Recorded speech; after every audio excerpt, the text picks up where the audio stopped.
Hello everyone. Today we are going to discuss Semester 5 Electronics and Communication Engineering. নমস্কার, পাওয়ার ইলেকট্রনিক্সের দুনিয়ায় আপনাদের স্বাগত। আজ আমরা এমন একটা ডিভাইস নিয়ে আলোচনা করব যা ডিসি পাওয়ার কন্ট্রোলের মূল ভিত্তি। হ্যাঁ, আমরা কথা বলছি ডিসি চপার্স নিয়ে। চলুন একদম গভীরে যাওয়া যাক। আচ্ছা, একটা জিনিস ভাবুন তো, আমাদের কাছে একটা ফিক্সড ভোল্টেজের ব্যাটারি আছে, কিন্তু আমাদের দরকার একটা ভেরিয়েবল ভোল্টেজ। এখন কোনো পাওয়ার লস না করে এটা কিভাবে করা সম্ভব?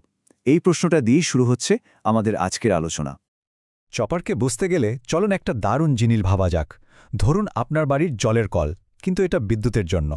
একটা super fast super smart electronic call, যেটা সেকেন্ডে হাজার হাজার বার অন অফ হতে পারে। আর এই অন অফ করেই বিদ্যুতের গড় ফ্লোটাকে একদম নিখুঁতভাবে কন্ট্রোল করা হয়। তো টেকনিক্যাল ভাষায় বলতে গেলে চপার হলো একটা সুইচিং ডিভাইস। এর কাজ হলো ইনপুট ডিসি ভোল্টেজকে খুব দ্রুত চপ করা, মানে ছোট ছোট খণ্ডে কেটে ফেলা, আর তারপর সেই কাটা অংশগুলোকে জুড়ে একটা smooth controlled output DC voltage তৈরি করা।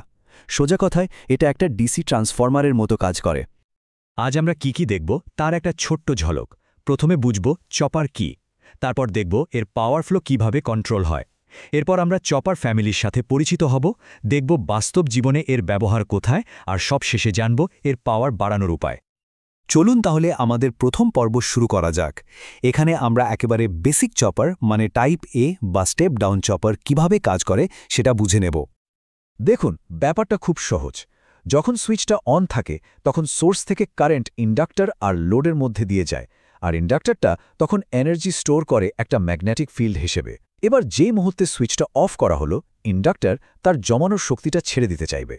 তখন যদি কারেন্ট যাওয়ার কোনো রাস্তা না পায়, তাহলে সুইচের উপর মারাত্মক ভোল্টেজ তৈরি হতে পারে।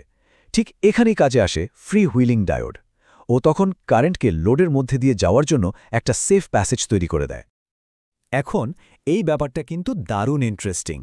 আউটপুট ভোল্টেজ পুরোপুরি নির্ভর করে আমরা সুইচটাকে কতটা সময়ের জন্য অন রাখছি তার উপর। এই যে অনুপাত, একেই আমরা বলি ডিউটি সাইকেল। ডিউটি সাইকেল বাড়ালে আউটপুট ভোল্টেজ বাড়বে, কমালে কমবে। একদম সহজ হিসেব। আর এর ফর্মুলাটা তো আরও সোজা, ভিও সমান ডি গুণিত ভিএস।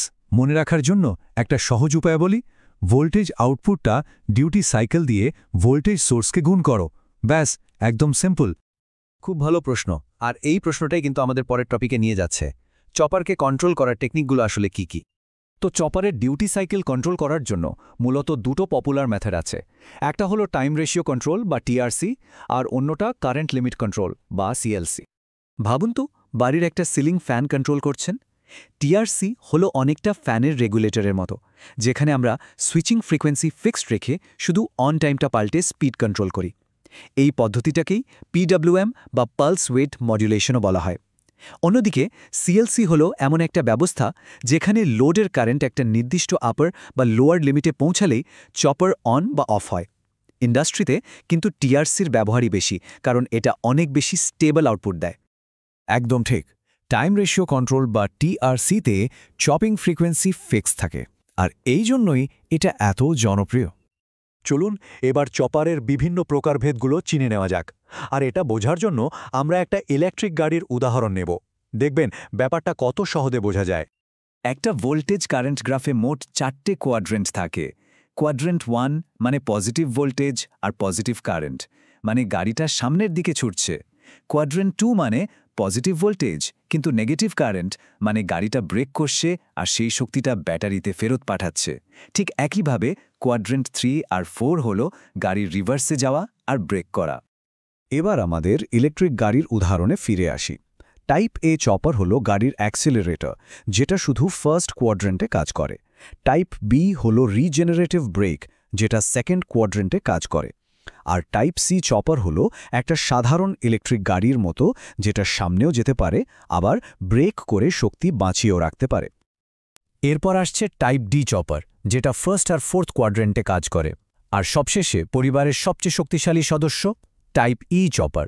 এটা 4টে কোয়াড্রেন্টেই কাজ করতে পারে, মানে একটা হাই পারফরম্যান্স ইলেকট্রিক গাড়ির মতো, যেটা সামনে পেছনে যেতে পারে, আবার দুদিকেই রিজেনারেটিভ ব্রেক করতে পারে, মানে ফুল কন্ট্রোল। একদম, এটা কাজ করে প্রথম মোটরিং এবং দ্বিতীয় ব্রেকিং কোয়াড্রেন্টে, যেটা হলো টাইপ সি চপারের বৈশিষ্ট্য। চলুন এবার থিওরি থেকে বেরিয়ে এসে একটা খুব পরিচিত আর বাস্তব উদাহরণ দেখা যাক। আমাদের সবার প্রিয় কলকাতা মেট্রো। ভাবুন তো কলকাতা মেট্রোর কথা। ট্রেনটা যখন স্টেশন ছাড়ে তখন কি দরকার? প্রচণ্ড অ্যাক্সেলারেশন, তাই না? ওটা হলো কোয়াড্রেন্ট 1 অপারেশন। আবার পরে স্টেশনে থামার সময় দরকার এফিশিয়েন্ট ব্রেকিং।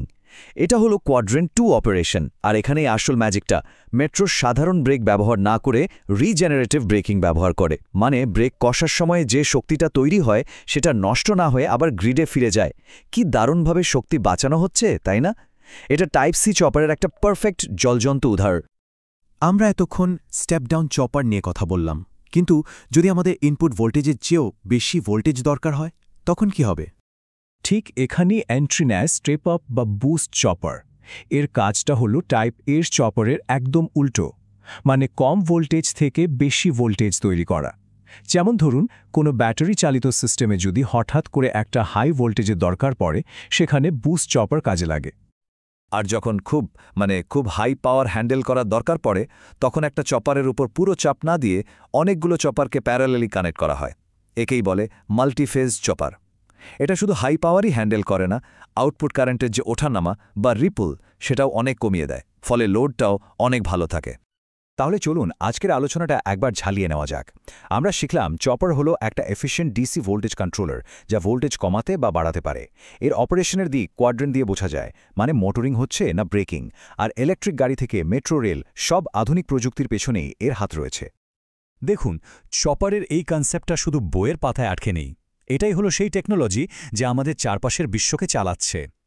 ইলেকট্রিক গাড়ি, solar power, wind energy system বা ভবিষ্যতের স্মার্ট গ্রিড, সবকিছুর একেবারে কেন্দ্রবিন্দুতে রয়েছে এই এফিশিয়েন্ট পাওয়ার কন্ট্রোল। এই বিষয়টা ভালোভাবে বোঝা মানে ভবিষ্যতের প্রযুক্তির দরজাটা খুলে ফেলা। তো প্রশ্নটা হলো, এই জ্ঞানকে কাজে লাগিয়ে ভবিষ্যতের পাওয়ার সিস্টেমকে আমরা কোন দিকে নিয়ে যাব? পাওয়ার ইলেকট্রনিক্সের এই জগৎটা কিন্তু অফুরন্ত সম্ভাবনায় ভরা। আজকের এই আলোচনাই হয়তো আগামী দিনের কোনো বড় আবিষ্কারের প্রথম ধাপ হতে পারে।